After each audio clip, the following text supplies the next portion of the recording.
Sure. Ready?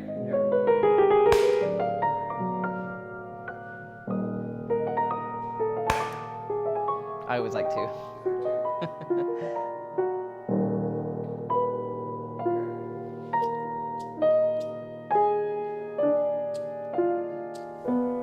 Mickey, thank you for sitting with me today to discuss Arrows of Outrageous Fortune. Arrows of Outrageous Fortune is premiering on Saturday, April 12th at the Chattanooga Film Festival. How are you feeling about it? Nerves? Excitement? You know, I'm kind of new right now to going and playing at the festivals and stuff.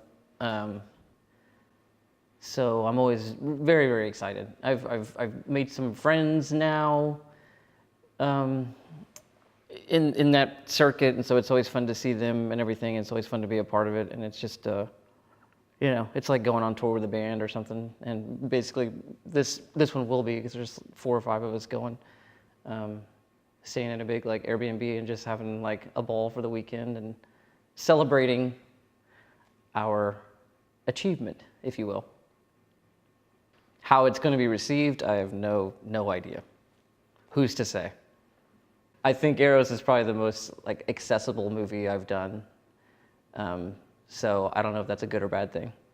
This will be the first time that Arrows has been seen by an audience. Yes, usually I think there were like 6 people that watched it at my house, and that was like the biggest audience that has seen it. And I think it's tailor-made for an audience. Like I think the having a big audience for that film will be very electric. I'm kind of like, meh, it's in the bag. All of the formula's there. Like it'll all go really well, I feel like. So, but I could be wrong. So it's a really weird thing because we still have like strike doing stuff.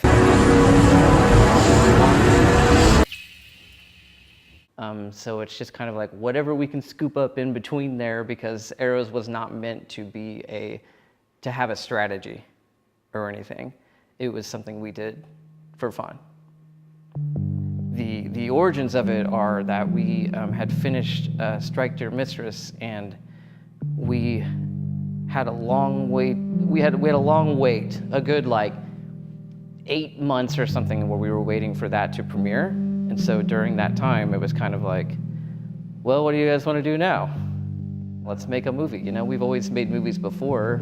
Just because we've got a little more notoriety now, a little more money, like doesn't necessarily mean that we have to make every movie with a solid budget. Like we're all friends, so you know, no one's weaseling their way out of this. Well, let's make a movie. Let's like so.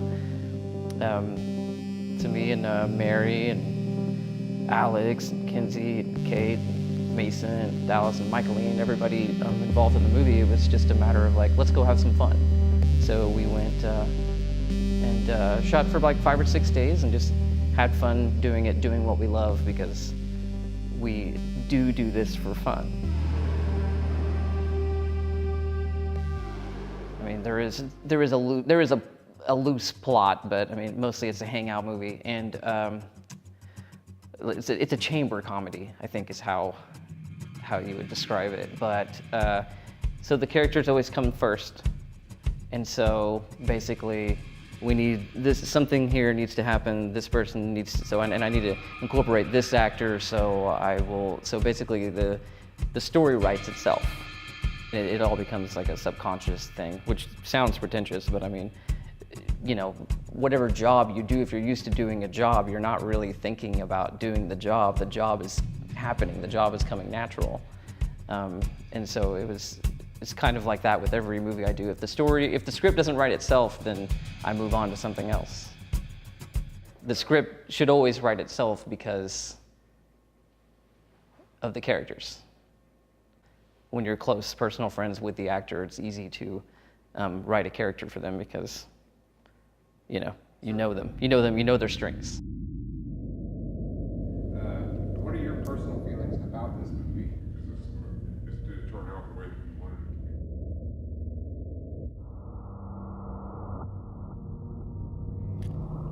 be? They all turn out the way they're supposed to turn out. There are no surprises anymore. When you go to a movie and you are using no lighting, you have none of the amenities of like a bigger budget project, and you just have the actors and their faces saying words, and that's all you're filming, then, sorry, what was the question? What are your first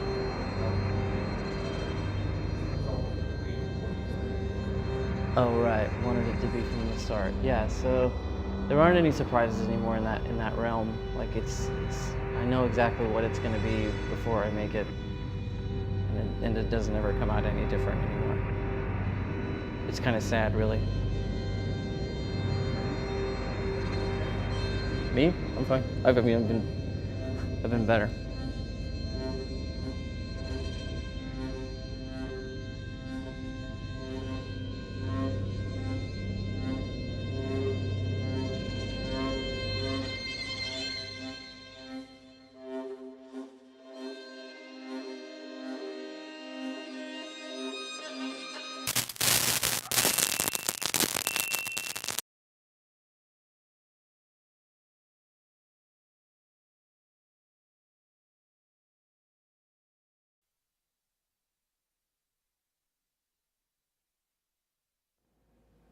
My favorite aspect of filmmaking is definitely not the writing and definitely not the editing. I like directing and I like to premiere them. I like to premiere them to an audience and feeling their energy. Right. Well, you know, in the beginning, you're kind of looking at what jokes hit, or what emotions hit, or what this evokes, and you can feel the audience energy, at least your own perception of what it's doing. But that energy could piss them off, and I'm just excited about that as I am to make them laugh, because I am a cinephile. So I want people reviewing my movie or talking about my movie that know about cinema, so they understand what I'm doing and why I chose that aesthetic. And a typical audience member is not able to dissect that.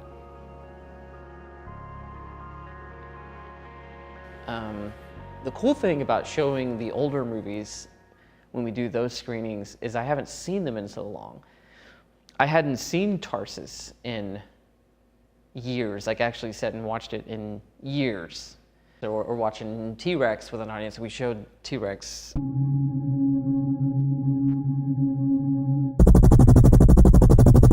That was awesome. It makes you just like kind of appreciate those movies again. I think T-Rex is the pinnacle, and I don't know if I'll ever be able to reach those heights again. But if I am, then awesome.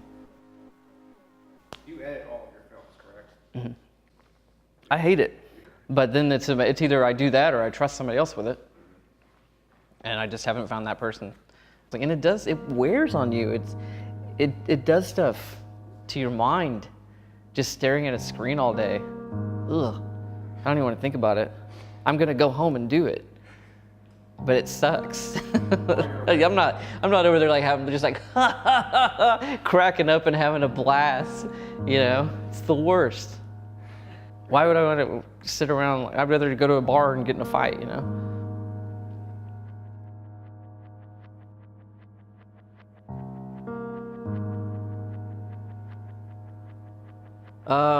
Okay, everything's a struggle.